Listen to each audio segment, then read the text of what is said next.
নারীরা যাতে রাগ না করে, নারীদেরকে বুঝ দেওয়ার জন্য আল্লাহ সব নারীদের নামে আলাদা একটা সূরা দিলেন। সূরার নাম, তার মানে আল্লাহ নারীকে খুশি রাখতে চায়, বিশ্বনবীও নারীদেরকে খুশি রাখতে চায়। আমার অনেকে বলে, হুজুর আপনি নারীদের পক্ষে কথা বলেন বেশি। আমি সবার পক্ষেই বলি, যার যেটা অধিকার তাকে সেটা দিতে হবে, ঠিক কিনা?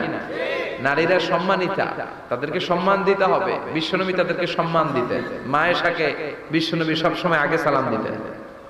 সুবহানাল্লাহ পড়ে। খাদিজা রাদিয়াল্লাহু তাআলা আনহাকে আল্লাহ তাআলা আরশের উপর থেকে সালাম পাঠিয়েছেন। এজন্য নারীদেরকে সালাম দিবেন বেশি বেশি। ঘরে সুখ শান্তি নাই, অনেকে বলে ঘরটা নাকি জাহান্নামের টুকরা, কারণ সালাম নাই। সালাম মানে শান্তি। সালাম মানে কি? সালাম মানে, চিল্লায় বলেন, জান্নাতীরা যখন জান্নাতে ঢুকবে, ফেরেশতারা জান্নাতীদেরকে কি বলবে?